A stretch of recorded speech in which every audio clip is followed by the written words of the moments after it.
means like, you know, standing on your 2 feet and really deconstructing what's around you. Being Indigenous, being an activist is kind of just, it's something that kind of comes along with it. It's a responsibility that you have.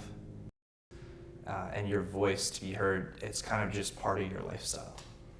I believe that as an Indigenous woman, I have a responsibility to take care of this land. And especially through my education, I have a major in First Nation Studies and political science. And what more I learned about decolonization and the political struggles that our people have endured throughout the years. For myself, the major one is Urban Native Youth Association. I've been a participant, a youth worker there, and I am on the board of directors there. As an Indigenous activist, I've questioned my whole lifestyle and decolonized it. I'm currently attending the Indigenous Independent Digital Filmmaking program at Capilano University, and that's really helped me come into like who I am as a human being. I feel like as a young Indigenous youth with a voice, it's our responsibility to talk about some things that aren't necessarily talked about. To even to say that I'm an Indigenous activist to people who might not know what that even means is conversation starting.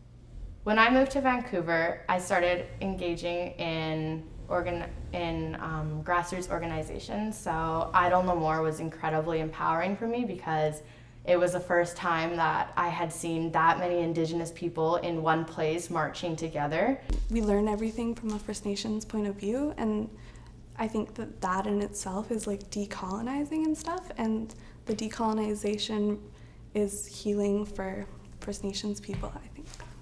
The Mi'kmaq people were protesting fracking in their territory. When all of these Indigenous people came to the art gallery to protest, that's the most empowering thing, is we all stood together and we all said no.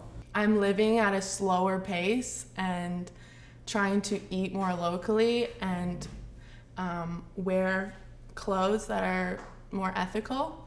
And I also love supporting Indigenous fashion. Okay, so back in March, on my grandma's side of the family, the hereditary chiefs were one of 2 First Nations to proclaim the Indigenous water laws. So in order for them to do any work within the traditional territories, they need to follow the water laws. I'm a part of a couple of productions. One of them is about suicide on reservations.